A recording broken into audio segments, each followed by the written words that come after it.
going to be doing a sit-down video on our business and let you know everything that we've done for it so far, and I guess just go through all the bits and bobs that we've done. This will be a really good video if I guess you're intrigued on how we're starting our fashion brand, or if you're wanting to start a fashion brand and the steps that we've taken in the early stages. We're just going to go through everything. It's not going to be in any particular order.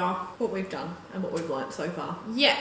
So, starting off with our brand name, we are still in the trademarking period, so we're not going to say it, but I guess, do you want to tell them how we came up with the name? It's 2 words. Yep. We came up with the second word first, which is a combination of our middle names. And then we thought, we just like the idea of another word, really, and we can play a lot with the first word. Mm-hmm. And I guess it reflects, 2 words reflects both of us as well. Like, we're 2 sisters, 2 co-founders, and yeah, the first word, I guess we can do a lot more with the marketing and stuff. Yeah, So, and then the second one's got more meaning yeah. and identifies both of us. Yeah. So that's pretty much how we came up with the name. It was sort of an easy process. I threw out the second word, which is a combination, and then we realised, holy shit, that's a combination of our middle names, so we ran with it. It was like sort of a meant to be moment, if you will. It was quite easy, actually, to come up with the name. We didn't really have too much difficulty with it. And there was no issues with the Touchwood trademarking. Something else that we've done is, leading on from the name, is secure our social media handles and the domain. So we secured the social media handles for TikTok, YouTube, and Instagram. Do we have to do Facebook? Yeah, maybe we should do Facebook. ads. Yeah, true. Maybe we should do Facebook. Make sure once you've got your name, get your social media handles, because essentially social media is the way of the world with marketing these days. So you want to get that down pat. And then we registered we got our domain name. Yeah. With GoDaddy. Yeah. Hell yeah. I mean, So we've got, thank you GoDaddy, Thanks. paying our subscription for yeah. .com. .com. Yeah, we went .com over .com.au because we don't just want it to be, we don't want our customer base just to be Australian. We're global, baby. We're going international. Another thing that we've done is we've registered the company and initiated the trademarking process. So first things first, with this process, you need to make your business official in Australia. So you can register that through the ASIC, which stands for the Australian Security and Investments Commission. Holy dooly. Watch out for you at bingo. Yeah. Not bingo. Trivia. Trivia. I couldn't tell you what ASIC stood for. So I always thought we were going to register a business, but we don't. We register a company. You set up the business with how you want it to progress. If you just want it to be small, you set it up small. I think it saves a headache for later down the track. Yeah, we always got told, well, we heard some advice, set up your business from the start. As a company. If you're going to make it big. Yeah, exactly. Because there's 3 different types. There's a business, a company, and a sole trader. I think it's maybe just a bit more expensive to set up as a company from the Yeah. get-go, but hopefully it saves a bit of headache later down the track. So trademarking your brand protects it, basically. Trademarking your name is a pretty easy process to do. You just have to search your name and check that it hasn't been used elsewhere. Just to make sure no other businesses have the similar name, or you're not competing with other people that have already got an established business. And beware, something that we didn't know is trademarking. It takes minimum 7 months. Did not know that. I thought it was just you're good to go, Yeah. tick and flick. Yeah. No one else in Australia. All good, but no, it's like minimum 7-month time frame. I guess that would even probably be longer if you're looking at trademarking a word that's less unusual. Our trademark has been accepted early. After July 15th, IP Australia will publish the trademark as accepted on the Australian trademark search, and then if nobody opposes our trademark, it will be registered within 10 days. Please nobody oppose. We like our name. The next thing that we've done is built our brand identity. Hell yeah. So we have enlisted the help of a designer who has created our brand logo and the brand icon, and she's also come up with our colour palette. We did send her inspiration though. Like we had a look on Pinterest. We created a mood board of what we liked, certain styles, colours. The brief that we gave her was playful, timeless and feminine. Yeah, so basically the same as what the brand is. Well, we want our logo and our icon to reflect our brand values, which are timeless, playful, and feminine. We wanted something that's really unique to us as well. Still it's still very classic. Classic but unique. I feel as though logos, we just wanted something different to what is out there at the moment. So I think we have a bit of fun with the font, the icons. yeah, we're having fun with the font and we're also having fun with the colour as well. We actually sent off our branding, colours and logos and everything today to our designer who's helping us with the swing tags and stuff. The next thing that we've done is we've finalised our first collection, designs. We got the sketches back for them. I got quite emotional. Yes, we got the CADs back, which is, we didn't even know what a CAD was, but a CAD is a computer aided design. We had a few decisions to make, just in terms of lengths. There's a lot that goes into it that we have learned. I just don't ever look at garments as closely as designers do, which I feel very silly saying. I will never look at a pair of pants the same. Anyway, pushing forward, like we said, we've had our CADs produced. We're not yet at the stage where we've developed the tech packs. We're still in the CAD stage. So we have a fit session next week. Yeah. With a fit model who will try on our sample references. They're going to adjust them to her body shape. I mean, they're also just a sample references, so parts that this is all being done in order to reduce costs by not having to sample so often. So trying to nail exactly what we want for that first sample so we don't have to go through the process 3, 4, 5 times. Yeah, we want to ensure that we get the fit right. We want our clothes to fit everyday women, all different shapes and sizes. We've enlisted the help of a professional team who's helping us with the CADs and the tech packs. Next thing we've done is we've sourced a manufacturer. So finding a manufacturer is one of the hardest but most important steps, obviously. Quite overwhelming. Yeah. And time consuming. There's a lot of ways of finding manufacturers. I guess Googling it is a big one. Trade fairs. People throw around Alibaba a lot. I didn't even look at that.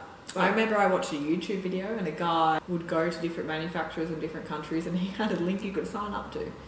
And he had a list of manufacturers. When you put your email in, his system would send you the Excel spreadsheet. So that's another one. Watch YouTube.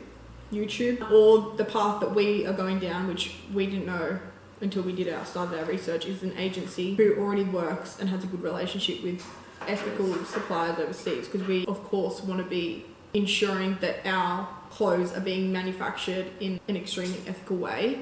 Going through an agency that already has a relationship with a manufacturer gives us the confidence that that's happening without us having to go overseas and actually see the factory ourselves. I mean, I would like one day to go to. I think it would be interesting to 100% go over and see the factory and just build the relationship as well ourselves. Because long term, we will probably still use. We have no idea how to create a tech pack. We're always going to use our agency to help us do our tech packs and CADs, because that's a skill that we don't want to learn at the end of the day. Like, because it's a very refined skill. And we want to spend our time building the business. When you are finding a manufacturer, it's important to understand MOQs, fabric options, production timelines, all that sort of stuff. MOQs and production timelines and whether they're ethical or not are extremely important. So those are, I guess, some key things to look out for. You've got to do your research. Yeah. It takes time. Yeah, and it's very overwhelming. And email a lot of people. I know we ended up going through working with the agency and their manufacturer, but before that, we were emailing a lot of manufacturers, like and asking all these questions, asking for examples of previous work. That was a really good one. I feel like when people sent images of what they had created, that was an easy way to be like, no, yes. I know a lot of people say if you are finding a manufacturer and you ask for work and they immediately say, I do all these brands, that's sort of a red flag as well. I think it's when they share other brands' designs. Yeah. I think that's a red flag. Yeah, it's that. I feel like it's okay to say I've worked with that brand, because I would look at that and be like, great, they've worked with Zimmern. Yes, I'd be like, hallelujah. But if they were sharing their designs, hell no. No. And I think as well, you need to remember, obviously, they're overseas, so that language barrier, communication barrier can be quite tough. So also when they're replying is very different, like it might be day there, night here. Yeah.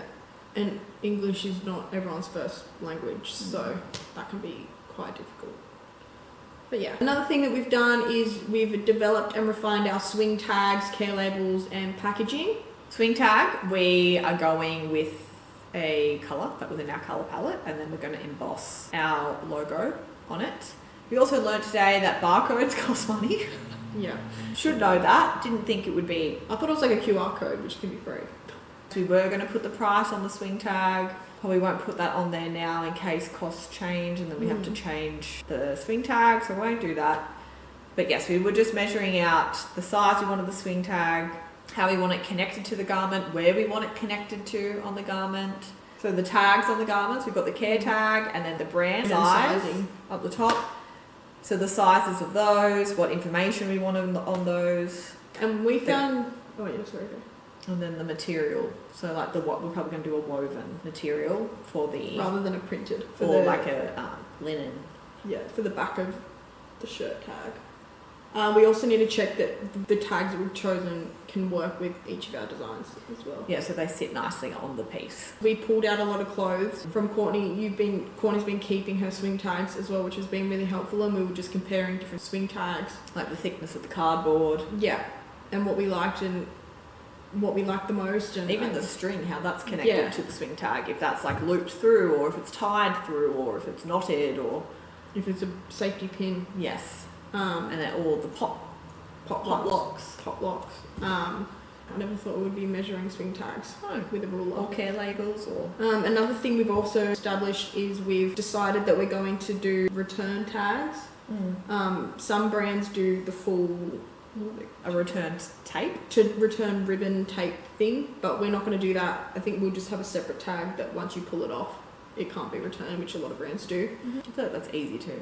Yeah. Like you should be able... A lot of people might insert an information slip with the pieces if they're delivered online. I feel like a lot of people don't read them. No, you just sort of throw it out. So I think it'd be good if it's like on the actual garment, hopefully. Yeah. Hopefully people are respectful with the garments, but I mean, whatever. It is what it is. And then packaging details, we are going to do... Thanks to TikTok, I put a video out there and asked a couple of questions, 2 different options for packaging. But the packaging we're going to go for is just the biodegradable poly bag, which will have our logo on it or our name on it, and then that will just go inside a biodegradable mailer bag, which will also have our logo on it. And we'll just have our thank you card, information card, what else we need to put on there. But we need to start comparing prices with onshore and offshore manufacturers. I think a lot of people assume that offshore manufacturing is going to be cheaper with these things, but by the time you ship it or you air freight it over to Australia, I think especially with air freight, it will cost quite a bit because of the weight of it. Shipping might be okay, but that's a lot of research we just have to do first. So we've got to find some manufacturers here, look at the pricing, and then compare that overseas, and then we'll make our decisions. Because our agency said they've worked with people where one company did the research and they were paying 90 cents per order for the mailer bags versus another company that didn't do their research, and I think they were $6 per order. Yeah, so it's a big difference. And another difference that I didn't realise would be so big is the price difference between a compostable bag and a non-compostable bag. Plastic bags are way cheaper. Shitty for the environment, which is really bad, but of course we're going to go compostable because that's a cost that we want to absorb, and we want to think about our environment at the end of the day, because fast fashion is not the vibe we're going for. I mean, our first collection is 6 pieces. And then the last thing that we've done so far is begin posting on social media and building our community. That has probably been one of the scariest, most daunting things that we've done. Scary. Mel's killing it. She's got 1 million views on one video. One video went viral. You've got a few that have gone well. I'm struggle street over here. I'm not struggle street. I am. I just do a lot of trending audios, which gets... I don't know where you find them. I try and Google them, or TikTok them, and they don't come up. No, it just comes up with my FYP. Yeah, see, I don't think I follow anyone that... Yeah, you need to follow, like... But, anyway, viral videos isn't going to build our community. It is! I know, but I want to really connect with our audience and build. Yeah, but you're getting our names out there by having the viral videos. So true. Thank you, Mel, because you're killing it. And people will click on your TikTok and come to this YouTube video. True. I do really enjoy making the videos as well. The posting part scares me. but making it and thinking of different things. I spend a lot of time on the road for my other job, so I have a lot of time to think and my brain is just constantly ticking. So that aspect of it has been really fun, and it's been a very creative outlet, which has been really nice because, like we've said before, I work in science, so science is the furthest thing from creativity. Ooh, birds. No. God, sorry, scared me. Those are the things that we've done so far. We've got quite a long journey ahead of us, but still a long time to go. Long time to go. The timeline that we're looking, Very rough timeline would be towards the end of the year. Mm-hmm. Which we hope would be before Christmas. But our psychic says it could be after Christmas. We might have some... We might have some delays apparently. Yes. Some things we need to overcome, which I'm sure there will be things we need to overcome. Yeah, no shit. We're launching our business for the first time. Of course, it's going to be shit that we're going to... Yeah, no, true. But there might be some delays apparently. Yeah, so maybe not this year. Who knows? Who knows? But yeah. We're excited. We've done quite a lot and we've still got a lot ahead, but yeah. Follow us on our TikToks, please. Yeah, follow us on our TikToks and let us know if there's any other business related stuff that you want to see from us. We found it hard to find videos or content of people starting right from the beginning. So we really wanted our page and our social media platforms to show content from... sorry, the camera just died, which was so nice of it. Anyways, thanks so much for watching. Bye. Bye. Easy.